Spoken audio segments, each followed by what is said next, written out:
Hey, what's going on? It's Rodney, the editor of StereoTruth.net, hanging out backstage at Spirit West Coast 2009 with Brandon Heath.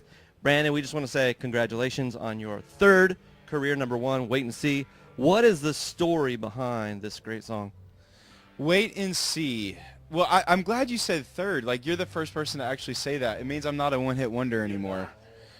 So anyway, Wait and See. The story is I was actually up 3 a.m. one night in the studio. We were in the middle of making the last record, and I wanted to have a follow-up on I'm Not Who I Was because people responded so much to that song.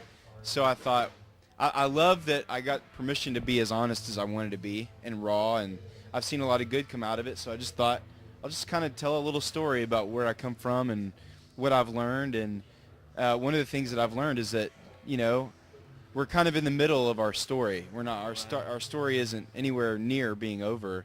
So there's really no reason to kind of, you know, be worried about today because, man, tomorrow is going to be a different day, and who knows what God's going to do with us. Yeah.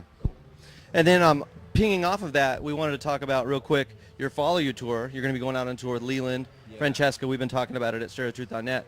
And the research that we've done and found out is it came out of a trip to Cambodia. What was that like with Leland, and how did that all come together?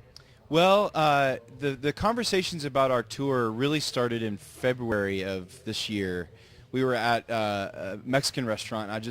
I've always been a big Leland fan. Sure. I'm really one of their biggest fans.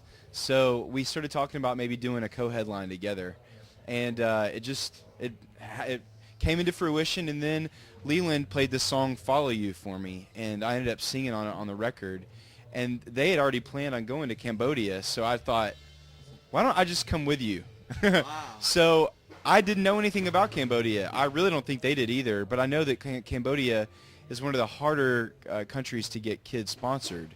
There's just not a lot that people know about it. Like, they know about the Khmer Rouge and things that happened back in the 80s and a little bit of the genocide, but it's really kind of a very impoverished place, and there's always kids that kind of are on the receiving end of that. And so our goal on this tour, the Follow You tour, comes from the song but also from our trip, is to sponsor a village in northern Cambodia, and we're gonna have Francesca Battistelli along with us, who's one of my favorite new artists, and we got to tour earlier this year together. She's getting married soon, so which will make me officially the only one on the tour who's not married.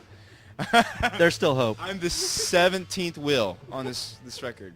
Anyway, it's going to be a lot of fun, and I think it's going to be an honor to share what we've learned with other people and to be a voice for people that don't have voices.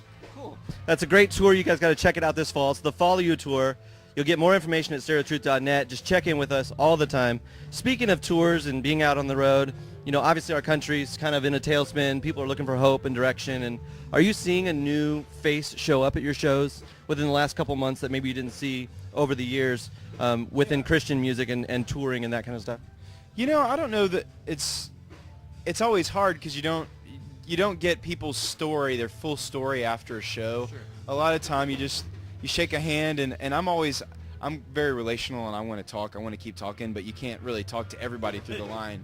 Right. But I hear from other people, oh, I brought so-and-so who is not a believer, and my music, I've really always wanted it to be very accessible to people who aren't believers. I know that so many of us are that way, but you're right, in a time like this, it seems like there are a new audience that's kind of, you know, their ears are turning our direction, and so I never want to assume that everybody in the audience is a believer, and so I'll try to, you know, share the gospel in its pure form. You know, it's very simple, really.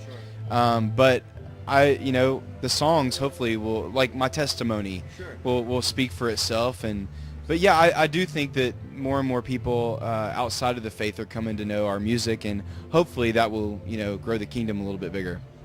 One of the songs that is crossing the faith and reaching to people is Give Me Your Eyes, and it's playing on Sophie, which is a mainstream station in San Diego. Dovetailing off of this idea, I'm going to throw you some fun questions, and actually maybe some challenging questions. Okay. So you're a fan of Leland, you're friends with Aaron Schust, that is. Yes. So the question is, which project do you pick up first? Aaron Schust's new project, Take Over, or Leland's new project? Well, I have 2 songs on Aaron's new record, so I would pick his record up first. I did not know that. I didn't even know you had 2 songs on it. That's true. And both those projects are coming out later this year. They're going to be great projects. Check them out. Do you text or do you tweet? Can I say both? Yes, absolutely. Both. Yeah, I'm guilty of both. McDonald's or In-N-Out Burger? If I'm in California, In-N-Out for sure. No doubt. It's all about In-N-Out. And then, let's see, MySpace or Facebook? Facebook. Yeah. Facebook, he's always checking in on his Facebook pages. I see him blogging there all the time, so check him out. And Cracker Barrel or Applebee's? Cracker Barrel. I'm Southern. That's a given. Yes. And lastly, is there anything we can be praying for you as you head out on this fall tour? Yeah. Well, right now we're getting details together for it, like our production and everything. That's kind of complicated. I think Leland and I, the band, we definitely have a very similar vision. So I think as far as our unity on this tour, it's not even a question. It's going to be great. I would just say let's pray for the audiences and hope that they would come and be willing to be changed, because if they really listen to the message, they're going to be changed. So. Awesome. Thank you, Brandon, for your time today here at Spirit West Coast. Following Brandon all the time at stereotruth.net. Just jump in the search box, put in Brandon Heath. You'll follow him. You'll see the stories we've shared over the last couple of years.